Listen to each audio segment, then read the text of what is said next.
नमस्कार दोस्तों, कालजयी कृतिया में आप सभी का स्वागत है। आज मैं लेकर आई हूँ रविंद्रनाथ टैगोर द्वारा लिखित कहानी पोस्टमास्टर। ये कहानी अनकहे व अनसुने जज्बातों का सुंदर ताना बाना पेश करती है।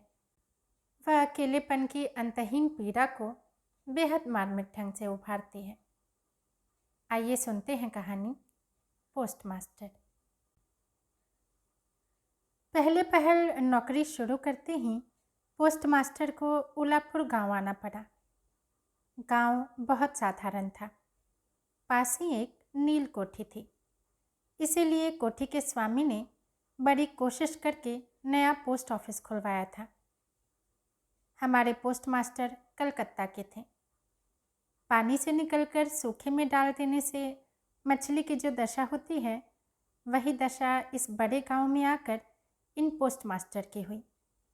एक अंधेरी आठचला में उनका ऑफिस था और पास ही काई से घिरा एक तालाब था जिसके चारों ओर जंगल था। कोठी में गुमाश्ते वगैरह जितने भी कर्मचारी थे, उन्हें अक्सर फुर्सत नहीं मिलती थी। न वे शिष्टजनों से मिलने जुलने के योग्य ही थे। खास तौर से कलकत्ता के बाबू ठीक तरह से मिलना जुलना नहीं जानते। नई जगह में पहुंचकर वे या तो उद्धृत हो जाते हैं या अप्रतिभ। इसलिए स्थानीय लोगों से उनका मेल जोल नहीं हो पाता। इधर काम भी ज़्यादा नहीं था। कभी कभी एकाध कविता लिखने की कोशिश करते। उनमें इस प्रकार के भाव व्यक्त करते। दिन भर तरु पल्लवों का कंपन और आकाश के बादल देखते देखते जीवन बड़े सुख से कट जाता है। लेकिन अंतर्यामी जानते हैं कि यदि अलिफ लैला का कोई दैत्य आकर एक ही रात में तरु पल्लव समेत इन सारे पेड़ पौधों को काट कर पक्का रास्ता तैयार कर देता और पंक्तिबद्ध अट्टालिकाओं द्वारा बादलों को दृष्टि से ओझल कर देता, तो यह मृतप्राय भद्र वंशधर नवीन जीवन लाभ कर लेता। पोस्टमास्टर को बहुत कम तनख्वाह मिलती थी। अपने हाथों बनाकर खाना पड़ता और गांव की एक मातृपितृहीन अनाथ बालिका उनका काम काज कर देती थी। उसको थोड़ा बहुत खाना मिल जाता। लड़की का नाम था रतन। उम्र 12-13। उसके विवाह की कोई विशेष संभावना दिखाई नहीं देती थी। शाम को जब गांव की गौशाला से कुंडलाकार धुआं उठता, झाड़ियों में झिंगुर बोलते, दूर के गांव में पियक्कर बाउलों का दल ढोल करताल बजाकर ऊंचे स्वर में गीत छेड़ देता, जब अंदर बरामदे में अकेले बैठे बैठे वृक्षों का कंपन देखकर कवि हृदय में भी ईषत हतकंप होने लगता, तब कमरे के कोने में एक टिमटिमाता हुआ दिया जलाकर पोस्टमास्टर आवाज लगाते, रतन। रतन दरवाजे पर बैठी इस आवाज की प्रतीक्षा करती रहती, लेकिन पहली आवाज पर ही अंदर न जाती। वहीं से कहती, क्या है बाबू, किस लिए बुला रहे हो? पोस्टमास्टर, तो क्या कर रही है? रतन, बस चूल्हा जलाने ही जा रही हूँ, रसोई घर में। पोस्टमास्टर, तेरा रसोई का काम पीछे हो जाएगा, पहले हुक्का भर ला। थोड़ी देर में अपने गाल फुलाए चिलम में फूंक मारती मारती रतन भीतर आती। उसके हाथ से हुक्का लेकर पोस्टमास्टर चट से पूछ बैठते, अच्छा रतन, तुझे अपनी माँ की याद है? बड़ी लंबी बातें हैं, बहुत सी याद हैं, बहुत सी याद भी नहीं। माँ की अपेक्षा पिता उसको अधिक प्यार करते थे। पिता की उसे थोड़ी थोड़ी याद है। दिन भर मेहनत करके उसके पिता शाम को घर लौटते। भाग्य से उन्हीं में से 2-1 शामों की याद उसके मन में चित्र के समान अंकित है। उन्हीं की बात करते करते धीरे धीरे रतन पोस्टमास्टर के पास ही जमीन पर बैठ जाती। उसे ध्यान आता, उसका एक भाई था। बहुत दिन पहले बरसात में एक दिन एक तालाब के किनारे दोनों ने मिलकर पेड़ की टूटी हुई टहनी की बंसी बनाकर झूठ मूठ मछली पकड़ने का खेल खेला था। अनेक महत्वपूर्ण घटनाओं की अपेक्षा इसी बात की याद उसे अधिक आती। इस तरह बातें करते करते कभी कभी काफ़ी रात हो जाती। तब आलस के मारे पोस्टमास्टर को खाना बनाने की इच्छा न होती। सवेरे की बासी तरकारी रहती और रतन झटपट चूल्हा जलाकर कुछ रोटियां सेक लेती। उन्हीं से दोनों के रात्रि भोजन का काम चल जाता। कभी कभी शाम को उस वृहत आटचला के एक कोने में ऑफिस की काठ की कुर्सी पर बैठे बैठे पोस्टमास्टर भी अपने घर की बात चलाते। छोटे भाई की बात, माँ और दीदी की बात, प्रवास में एकांत कमरे में बैठकर जिन लोगों के लिए हृदय कातर हो उठता उनकी बात। जो बातें उनके मन में बार बार उदय होती रहती, पर जो नीलकोठी के गुमास्तों के सामने किसी भी तरह उठाई नहीं जा सकती थी, उन्हीं बातों को उस अनपढ़ नन्ही बालिका से कहते उन्हें बिल्कुल संकोच न लगता। अंत में ऐसा हुआ कि बालिका बातचीत करते समय उनके घर वालों को चिर परिचितों के समान खुद भी माँ, दादा, दीदी कहने लगी। यहाँ तक कि अपने नन्हे से हृदय पट पर उसने उनकी काल्पनिक मूर्ति भी चित्रित कर ली थी। एक दिन बरसात के दोपहर में बादल छंट गए थे और हल्का सा ताप लिए सुकोमल हवा चल रही थी। एक दिन बरसात की दोपहर में बादल छट गए थे और हल्का सा ताप लिए सुकोमल हवा चल रही थी। धूप में नहाई घास से और पेड़ पौधों से एक प्रकार की गंध निकल रही थी। ऐसा लगता था मानो क्लांत धरती का उष्ण निश्वास अंगों को छू रहा हो और न जाने कहाँ का एक हठी पक्षी दोपहर भर प्रकृति के दरबार में लगातार एक लय से अत्यंत करुण स्वर में अपनी नालिश दोहरा रहा था। उस दिन पोस्टमास्टर के हाथ खाली थे। वर्षा से धुले लहलहाते चिकने मृदुल तरु पल्लव और धूप में चमकते पराजित वर्षा के भग्नावशिष्ट स्तूपाकार बादल सचमुच देखने योग्य होते थे। पोस्टमास्टर उन्हें देखते जाते और सोचते जाते कि इस समय यदि कोई आत्मीय अपने पास होता, हृदय के साथ एकांत संलग्न कोई स्नेह की प्रतिमा, मानव मूर्ति। धीरे धीरे उन्हें ऐसा लगने लगता मानो वह पक्षी भी बार बार यही कह रहा हो और मानो उस निर्जन में तरु छाया में डूबी दोपहर के पल्लव मरमर का भी कुछ ऐसा ही अर्थ हो। न तो कोई विश्वास कर सकता, न जान पाता, लेकिन उस छोटे से गांव के सामान्य वेतनभोगी उस सब पोस्टमास्टर के मन में छुट्टी के लंबे दिनों में गंभीर सुनसान दोपहरी में इसी प्रकार के भाव उदय होते रहते। पोस्टमास्टर ने एक दीर्घ निश्वास लिया और फिर आवाज लगाई, रतन। रतन उस समय अमरूद के पेड़ के नीचे पैर फैलाए कच्चा अमरूद खा रही थी। वह मालिक की आवाज़ सुनते ही तुरंत दौड़ी हुई आई और हाँफती हाँफती बोली, भैया जी बुला रहे थे?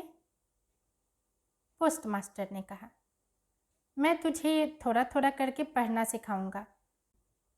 और फिर दोपहर भर उसके साथ छोटा अ बड़ा अ करते रहे। इस तरह कुछ दिनों में संयुक्त अक्षर भी पार कर लिए।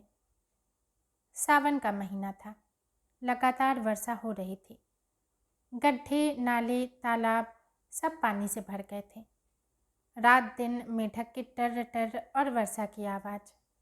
गांव के रास्तों में चलना फिरना लगभग बंद हो गया था। हाट के लिए नाव में चढ़कर जाना पड़ता। एक दिन सवेरे से ही बादल खूब घिरे हुए थे। पोस्टमास्टर की शिष्या बड़ी देर से दरवाजे के पास बैठी उनकी प्रतीक्षा कर रही थी, लेकिन और दिनों की तरह जब यथा समय उसकी बुलाहट न हुई तो वह खुद किताबों का थैला लिए धीरे धीरे भीतर आई। देखा पोस्टमास्टर अपनी खटिया पर लेटे हुए हैं। यह सोचकर कि वे आराम कर रहे हैं, वह चुपचाप फिर बाहर जाने लगी। तभी अचानक सुनाई पड़ा, रतन। झटपट लौटकर भीतर जाकर उसने कहा, भैया जी सो रहे थे? पोस्टमास्टर ने कातर स्वर में कहा, तबीयत ठीक नहीं मालूम होती। जरा मेरे माथे पर हाथ रख कर तो देख। घोर वर्षा के समय प्रवास में इस तरह बिल्कुल अकेले रहने पर रोग से पीड़ित शरीर को कुछ सेवा पाने की इच्छा होती ही है। तब तक ललाट पर शंख की चूड़ियाँ पहने कोमल हाथ याद आने लगते हैं। ऐसे कठिन प्रवास में रोग की पीड़ा में यह सोचने की इच्छा होती है कि पास ही स्नेहमयी नारी के रूप में माता और दीदी बैठी हैं और प्रवासी के मन की यह अभिलाषा व्यर्थ नहीं गई। बालिका रतन बालिका न रही। उसने फौरन माता का पद ग्रहण कर लिया। वह जाकर वैद्य को बुला लाई, यथा समय गोली खिलाई, सारी रात सिरहाने बैठी रही, अपने हाथों पथ्य तैयार किया और सैकड़ों बार पूछती रही, भैया जी कुछ आराम है क्या? बहुत दिनों बाद पोस्टमास्टर जब रोगशैया छोड़कर उठे तो उनका शरीर दुर्बल हो गया था। उन्होंने मन में तय किया, अब और नहीं, जैसे भी हो अब यहाँ से बदली करानी चाहिए। अपनी अस्वस्थता का उल्लेख करते हुए उन्होंने उसी समय अधिकारियों के पास बदली के लिए कलकत्ता दरख्वास्त भेज दी। रोगी की सेवा से छुट्टी पाकर रतन ने दरवाजे के बाहर फिर अपने स्थान पर अधिकार जमा लिया, लेकिन अब पहले की तरह उसकी बुलाहट नहीं होती थी। वह बीच बीच में झांक कर देखती। पोस्टमास्टर बड़े ही अनमने भाव से या तो कुर्सी पर बैठे रहते या खाट पर लेटे रहते। जिस समय इधर रतन बुलाहट की प्रतीक्षा में रहती, वे अधीर होकर अपनी दरख्वास्त के उत्तर की प्रतीक्षा में रहते। दरवाजे के बाहर बैठे रतन ने हजारों बार अपना पुराना पाठ दोहराया। बाद में यदि किसी दिन सहसा उसकी बुलाहट हुई तो उस दिन कहीं उसका संयुक्त अक्षरों का ज्ञान गड़बड़ न हो जाए, इसकी उसे आशंका थी। आखिर लगभग एक सप्ताह के बाद एक दिन शाम को उसकी पुकार हुई। कांपते हृदय से उसने भीतर प्रवेश किया और पूछा, भैया जी मुझे बुलाया था? पोस्टमास्टर ने कहा, रतन मैं कल ही चला जाऊंगा। रतन, कहाँ चले जाओगे भैया जी? पोस्टमास्टर, घर जाऊंगा। रतन, फिर कब लौटोगे? पोस्टमास्टर, अब नहीं लौटूंगा। रतन ने और कोई बात नहीं पूछी। पोस्टमास्टर ने स्वयं ही उसे बताया कि उन्होंने बदली के लिए दरख्वास्त दी थी, पर दरख्वास्त नामंजूर हो गई, इसलिए वे इस्तीफ़ा देकर घर जा रहे हैं। बहुत देर तक दोनों में से किसी ने और कोई बात नहीं की। दिया टिमटिमाता रहा और घर के जीर्ण छप्पर को भेद कर वर्षा का पानी मिट्टी के सकोरे में टप टप करता टपकता रहा। बड़ी देर के बाद इतने धीरे धीरे उठकर रसोई घर में रोटियां बनाने चली गई, पर आज और दिनों की तरह उसके हाथ जल्दी जल्दी नहीं चल रहे थे। शायद उसके मन में रह रह कर तरह तरह की आशंकाएं उठ रही थीं। जब पोस्टमास्टर भोजन कर चुके तब उसने पूछा, भैया जी मुझे अपने घर ले चलोगे? पोस्टमास्टर ने हंसकर कहा, वाह ये कैसे हो सकता है? किन कारणों से यह बात संभव नहीं थी, बालिका को यह समझाना उन्होंने आवश्यक नहीं समझा। रात भर जागते और स्वप्न देखते हुए बालिका के कानों में पोस्टमास्टर के हंसी मिश्रित स्वर गूंजते रहे, वाह ये कैसे हो सकता है? सवेरे उठकर पोस्टमास्टर ने देखा कि उनके नहाने के लिए पानी पहले से ही रख दिया गया है। कलकत्ता की अपनी आदत के अनुसार वे ताजे पानी से ही स्नान करते थे। न जाने क्यों बालिका यह नहीं पूछ सकी थी कि सवेरे किस समय यात्रा करेंगे। बाद में कहीं तड़के ही जरूरत न पड़ जाए, यह सोचकर रतन उतनी रात में ही नदी से उनके नहाने के लिए पानी भर कर ले आई थी। स्नान समाप्त होते ही रतन की पुकार हुई। रतन ने चुपचाप भीतर प्रवेश किया और आदेश की प्रतीक्षा में मौन भाव से एक बार अपने मालिक की ओर देखा। मालिक ने कहा, रतन मेरी जगह जो सज्जन आएंगे मैं उन्हें कह जाऊंगा, वे मेरी ही तरह तेरी देखभाल करेंगे। मेरे जाने से तुझे कोई चिंता करने की ज़रूरत नहीं है। इसमें कोई संदेह नहीं कि ये बातें अत्यंत स्नेहपूर्ण और दयाद्र हृदय से निकली थी, किंतु नारी के हृदय को कौन समझ सकता है। रतन इसके पहले बहुत बार अपने मालिक के हाथों अपना तिरस्कार चुपचाप सहन कर चुकी थी, लेकिन इस कोमल बात को वह सहन न कर पाई। उसका हृदय एकाएक उमड़ आया और उसने रोते रोते कहा, नहीं नहीं, तुम्हें किसी से कुछ कहने की ज़रूरत नहीं है, मैं रहना नहीं चाहती। पोस्ट मास्टर ने रतन का ऐसा व्यवहार पहले कभी नहीं देखा था, इसलिए वे अवाक रह गए। नया पोस्ट मास्टर आया। उसको सारा चार्ज सौंप देने के बाद पुराने पोस्ट मास्टर चलने को तैयार हुए। चलते चलते रतन को बुलाकर बोले, रतन, तुझे मैं कभी कुछ न दे सका, आज जाते समय कुछ दिए जा रहा हूँ। इससे कुछ दिन तेरा काम चल जाएगा। तनख्वाह में जो रुपए मिले थे, उनमें से राह खर्च के लिए कुछ बचा लेने के बाद उन्होंने बाकी रुपए जेब से निकाले। यह देखकर रतन धूल में लौटकर उनके पैरों से लिपट कर बोली, भैया जी, मैं तुम्हारे पैरों पड़ती हूँ, मेरे लिए किसी को कोई चिंता करने की ज़रूरत नहीं। और यह कहते कहते वह तुरंत वहाँ से भाग गई।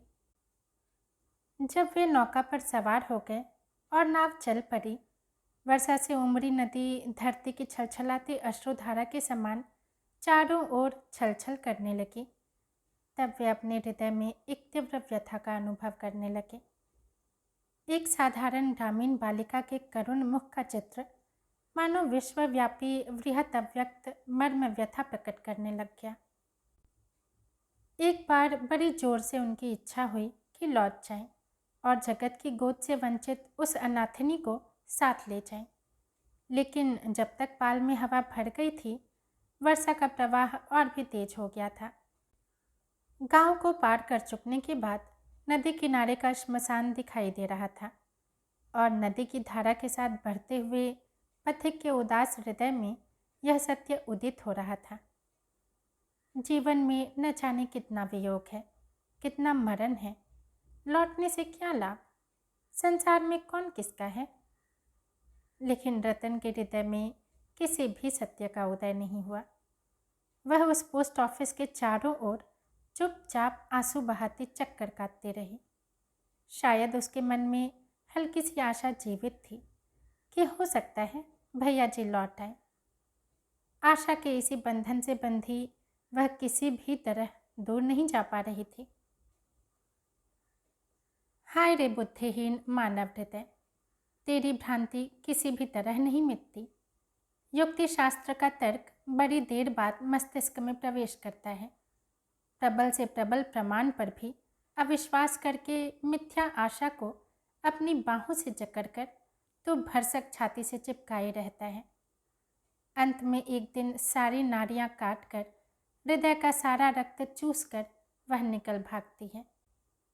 तब होश आते ही मन किसी दूसरी भ्रांति के जाल में बंध जाने के लिए व्याकुल हो उठता है। दोस्तों, कहानी यहीं समाप्त होती है। यदि पसंद आई हो तो लाइक करें और चैनल को सब्सक्राइब भी ज़रूर करें। धन्यवाद।